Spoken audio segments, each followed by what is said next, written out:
इस मूवी के स्टार्ट में हमें 1970 का सीन दिखाया जाता है, जहाँ पे हम गैंगनाम सिटी को देखते हैं, जो कि उस वक्त तक एक रूरल एरिया ही होता है। और ये वही वक्त था जब गैंगनाम को डेवलप करके सोल सिटी की तरह एक बहुत बड़ा शहर बनाने का मंसूबा बनाया गया था, क्योंकि सोल की आबादी बहुत तेजी से बढ़ रही थी और बहुत सी जमीनों पर कब्जे भी हो चुके थे। तभी हम एक आदमी को हेलीकॉप्टर में देखते हैं, जो कि पूरे गैंगनाम सिटी का फिजाई जायजा ले रहा होता है, क्योंकि वो वहाँ पे इन्वेस्ट करना चाहता था। जिसके बाद हमें दो लोग कचरा चुनते हुए नजर आते हैं, जिनके नाम जोंग और योंग होते हैं, जो कि उसी विलेज में रह रहे थे और उन्हें सरवाइव करने के लिए कचरा इकट्ठा करना पड़ता था। उनके पास रहने के लिए एक झोंपड़ी थी, जो कि रात को इतनी ठंडी हो जाती थी कि वो सर्दी से फ्रीज हो जाते थे। अब एक सुबह जब वो सोए हुए थे तो अचानक से छत उनके ऊपर गिरने से वो चौंक जाते हैं और फौरन से बाहर आ जाते हैं ताकि देख सकें कि वहाँ पे क्या हो रहा है। तभी उन्हें पता चलता है कि कुछ गैंगस्टर्स उनकी झोंपड़ी गिराने आए होते हैं। ये देखकर वो गुस्से में आ जाते हैं और उन लोगों को मारना स्टार्ट कर देते हैं। दूसरी तरफ हमें कुछ लोगों को दिखाया जाता है जो कि मीटिंग कर रहे होते हैं, जिनमें से 3 लोग गैंगस्टर लीडर्स होते हैं। उनके नाम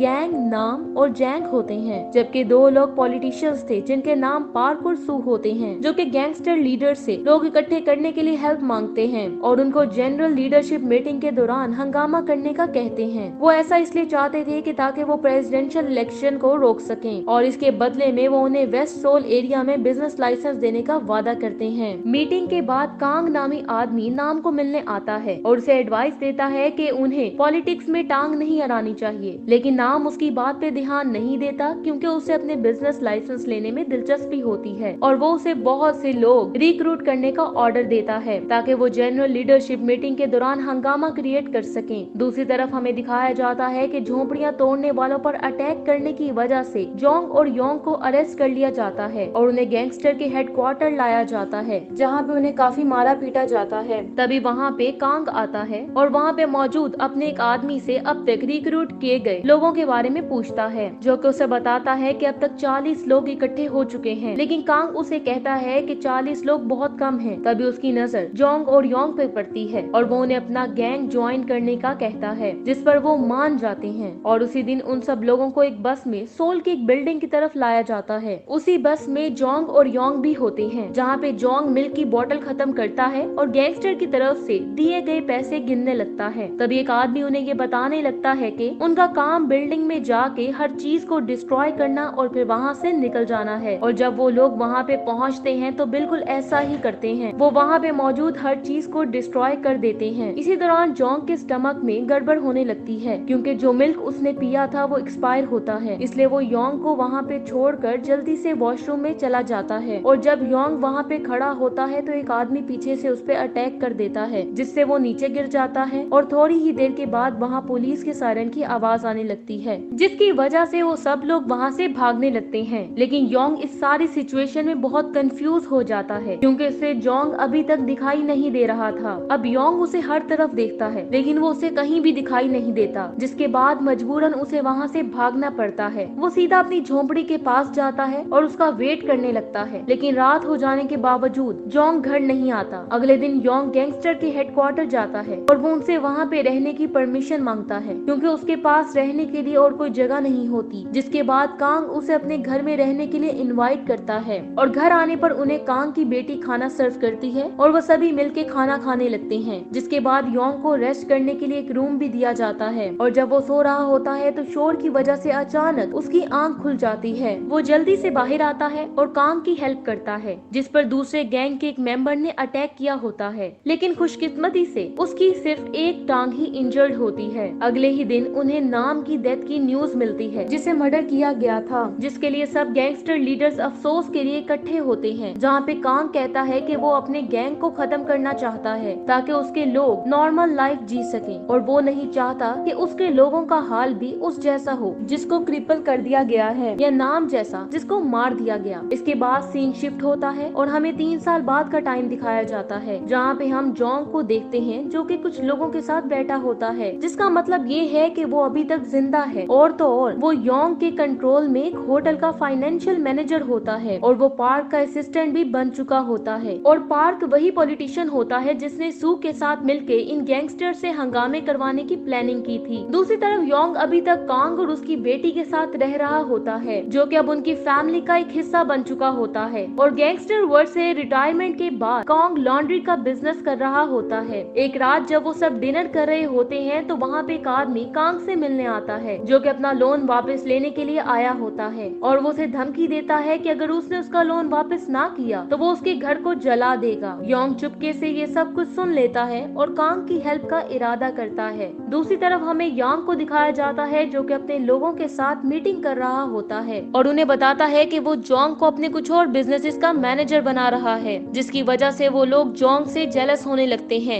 लेकिन जहाँ पे यांग उस पर ट्रस्ट कर रहा था, वहीं वो यांग को धोखा दे रहा था, क्योंकि उसका अफेयर यांग की गर्लफ्रेंड मीरा के साथ चल रहा था। इसके बाद हमें पार्क को दिखाया जाता है, जो कि एक आदमी किम के साथ मीटिंग कर रहा होता है और उसे गंगनाम में कुछ जमीनों पे कब्जे के लिए कहता है, क्योंकि गंगनाम में फ्यूचर में सोल की तरह बिग सिटी बनने का पोटेंशियल मौजूद था और सीज की गई जमीनों से जो पैसे आएंगे उनको वो पॉलिटिक्स के लिए भी यूज कर सकेंगे। दूसरी तरफ योंग एक लेडी को मिलने जाता है ताकि उससे कुछ पैसे उधार मांग सके। वो लेडी प्रॉपर्टी का बिजनेस करती थी और उसका नाम मिन होता है। योंग उसे बताता है कि वो कांग का लोन उतारना चाहता है, इसलिए कुछ पैसों की जरूरत है और वो उसे पैसे देने पर राजी हो जाती है। लेकिन वो उसे कहती है कि सिर्फ एक कंडीशन पर वो उसे फ्री में पैसे दे सकती है, कि अगर वो उसे गैंगनाम में कुछ जमीनें खरीदने में उसकी हेल्प करे, जिस पर योंग उसकी हेल्प करने के लिए मान जाता है। अगले दिन योंग और मिन जमीनें खरीदने के लिए गंगनाम जाते हैं, जहाँ पर वो फार्मर्स को ट्रिक करके उनसे लो प्राइस में जमीनें लेने में कामयाब हो जाते हैं, जिनको वो हाई प्राइस में बेचकर बहुत ज्यादा प्रॉफिट कमाते हैं। और जब वो अपना काम कंप्लीट कर लेते हैं तो मिन इनाम के तौर पर कुछ पैसे योंग को दे देती है और वो उसे मजीद पैसों के लिए एक जॉब की ऑफर भी करती है, जिसके लिए वो उसे जैंग के इलाके में मजीद जमीनों पे कब्जे का कहती है। दूसरी तरफ हमें जोंग को दिखाया जाता है, जो कि अपने रूम में होता है। तभी वहाँ पे एक गैंगस्टर आता है और उस पर होटल के ऑनर को कत्ल करने का इल्जाम लगाता है, जिस होटल को वो मैनेज कर रहा था। रात को जब योंग घर जा रहा होता है तो वो कांग की बेटी को अपनी बॉयफ्रेंड के साथ एक कार में देखता है और तभी वो उसे अपने साथ घर चलने के लिए कहता है और रास्ते में उसे जल्दी शादी करने का भी कहता है और उसे बताता है कि वो जॉब करके जल्द ही उसके फादर का लिया हुआ लोन भी वापस कर देगा।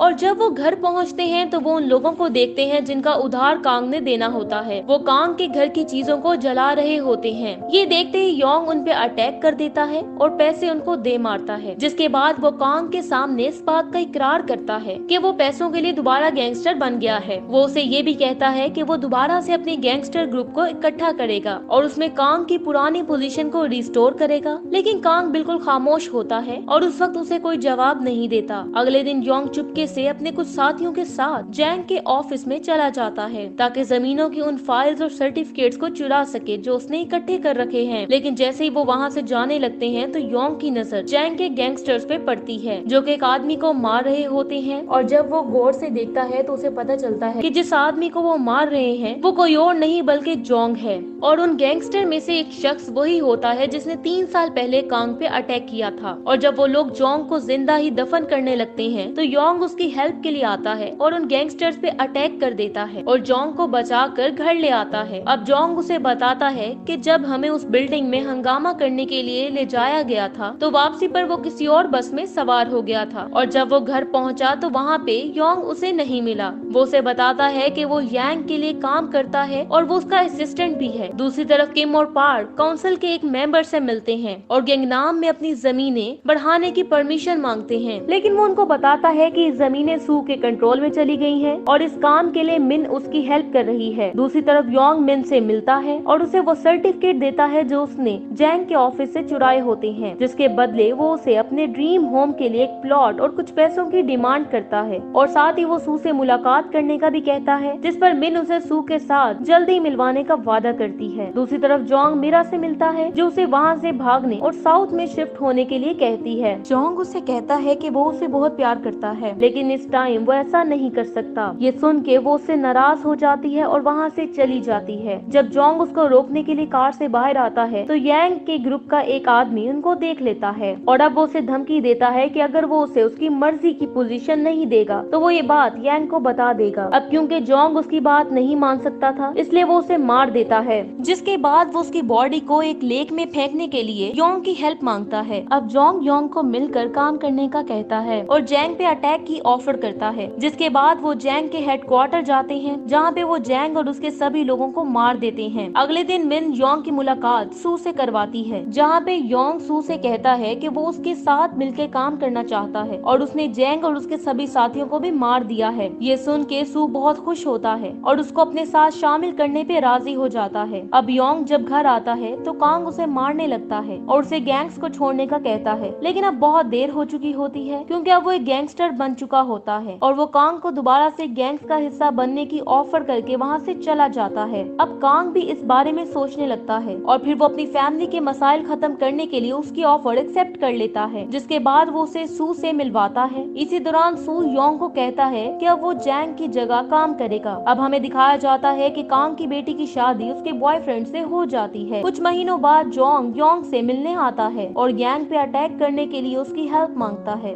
जोंग ये सब इसलिए करना चाहता है ताकि वो गैंग के सभी बिजनेसेस पे कब्जा कर सके, लेकिन योंग उसकी हेल्प करने से इनकार कर देता है और वो उसे याद करवाता है कि वो गैंगस्टर बनने का अपना ड्रीम इसलिए पूरा करना चाहते थे ताकि उनको रहने के लिए एक अच्छा सा घर मिल सके। इसलिए वो उसे मजीद लालच के लिए गैंग को धोखा ना देने का कहता है और इसी बात पे वो दोनों एक दूसरे से झगड़ने लगते हैं। रात को जोंग अपने गैंगस्टर फ्रेंड किम से मिलता है और वो योंग को यूज करके गैंग से जान छुड़वाने की प्लानिंग करने लगते हैं। दूसरी तरफ योंग फार्मर से कम कीमत पर जमीनें खरीदने और सर्टिफिकेट्स जमा करने में बिजी होता है। अब वो रात को नाइट क्लब में एक लैंड के ऑनर से मिलता है और वो उसके बेटे को ट्रैप करके उससे लैंड सर्टिफिकेट हासिल करने में कामयाब हो जाता है, जिसके बाद वो सू के पास जाके सारे सर्टिफिकेट्स उसे दे देता है और जब वो घर जा रहा होता है तो रास्ते में एक आदमी पीछे से उस पे अटैक करता है, जिससे वो गिरकर बेहोश हो जाता है और जब उसकी आंख खुलती है तो उसके सामने किम होता है, जिसने जोंग के साथ मिलके सारी प्लानिंग की होती है। अब किम उस पे टॉर्चर करने लगता है और उसे कहता है कि ये सब करने के लिए उसे यांग ने कहा है, क्योंकि उसे ये पता चल गया है कि तुमने डायरेक्टर जिन को ट्रिक करके उसके हिस्से के भी सर्टिफिकेट्स ले लिए हैं। जिसके बाद वो उसे कहता है कि अगर तुम जिंदा रहना चाहते हो तो वो सर्टिफिकेट्स उसके हवाले कर दो। दूसरी तरफ जोंग कांग से मिलने जाता है और उसे बताता है कि यांग के आदमियों ने योंग को अरेस्ट कर लिया है। अब अगले दिन कांग योंग को छुड़वाने के लिए वो सर्टिफिकेट्स किम को दे देता है और योंग को आजाद करवा लेता है।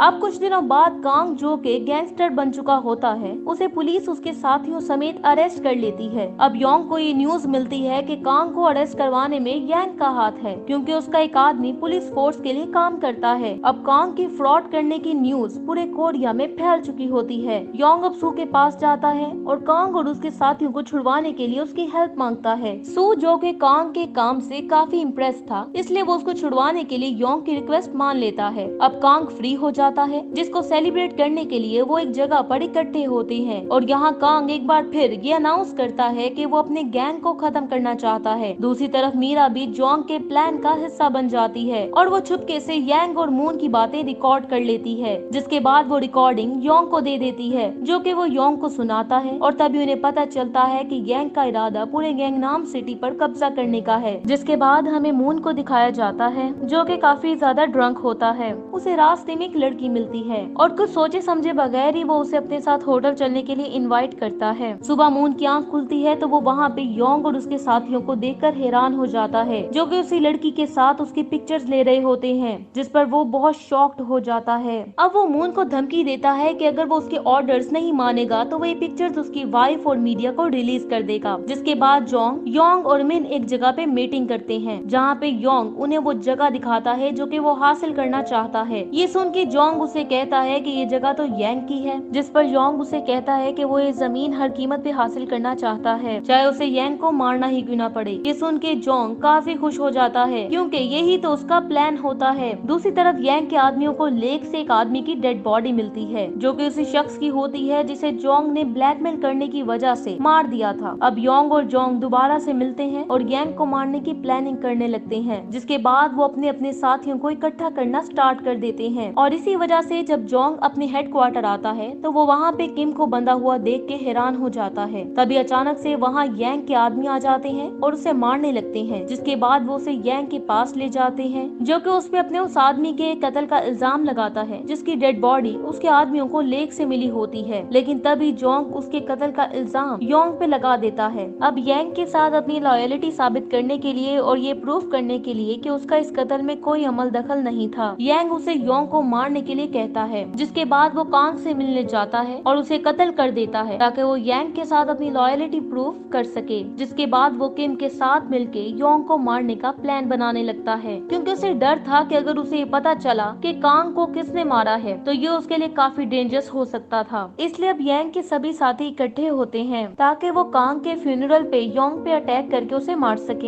लेकिन इस बारे में जोंग योंग को पहले ही बता देता है, जिसके बदले वो उसे यांग के खिलाफ एक टीम बनकर काम करने का कहता है। अब फ्यूनरल के दौरान जोंग की कही हुई बात पूरी होती है और वहाँ यांग के आदमी आके योंग और उसके साथियों पर अटैक कर देते हैं। अब उन दो गैंग्स के दरमियान जबरदस्त फाइट होती है और आखिरकार वो यांग के सभी आदमियों को हराने में कामयाब हो जाते हैं। जिसके बाद पार्क को स्टेट इंटेलिजेंस एजेंसी अरेस्ट कर लेती है और यांग वहाँ से कहीं भाग जाता है। अब सू योंग को बुलाता है और उसे कहता है कि वो यांग और उसके सभी साथियों को मार दे, जिनमें जोंग को भी वो मारने का कहता है और इसके बदले वो उसे वही जमीन देने का वादा करता है जहाँ पे घर बनाना उसका एक ख्वाब था। जिसके बाद वो जैंग के हेडक्वार्टर पे अटैक कर देता है और जब वो जैंग के आदमियों से इंटेरोगेशन करता है तो उसे पता चलता है कि कांग को मारने वाला कोई और नहीं बल्कि जोंग ही है और उसने उसे भी मारने की प्लानिंग कर रखी है। ये सुनकर योंग शॉक्ड हो जाता है और उसे ये भी पता चलता है कि जैंग के गायब होने के बाद उसने यांग की जगह ले ली है और मीरा से शादी भी कर ली है।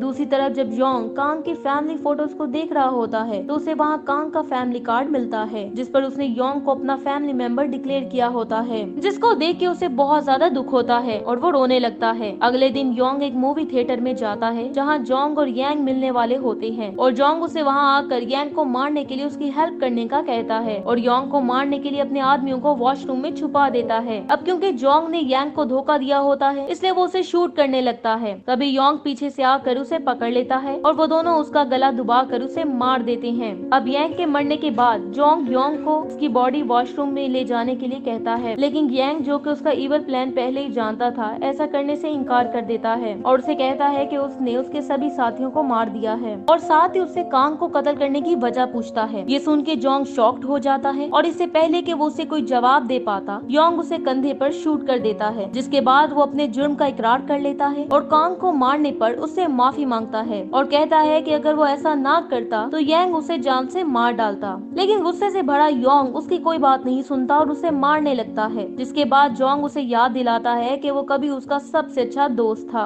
ये सुन के योंग अपना इरादा बदल लेता है और उसे नहीं मारता और वो उसे इस कंडीशन पर माफ कर देता है कि वो कभी भी उसके सामने नहीं आएगा। अब हमें कुछ दिनों बाद का सीन दिखाया जाता है जहाँ पे हम योंग को देखते हैं जो कि कांग की बेटी को मिलने के लिए ट्रेन पर सफर कर रहा होता है और तभी कोई उसे मार देता है। दूसरी तरफ जोंग को भी उस वक्त मार दिया जाता है जब वो अपनी कार में होता है। तभी हमें पता चलता है कि उन दोनों को मारने वाला कोई और नहीं बल्कि सू का आदमी होता है जो कि उनको इस खौफ से मरवा देता है कि कल को वो उसके ही राइवल न बन जाएं। अब हमें कुछ सालों बाद का सीन दिखाया जाता है जब गंगनाम एक बहुत बड़ा सिटी बन चुका होता है और मूवी के एंड पे हमें सू को दिखाया जाता है जो कि गंगनाम का रूलर बन चुका होता है। इसी के साथ ये मूवी एंड हो जाती है। Thank you so much for watching.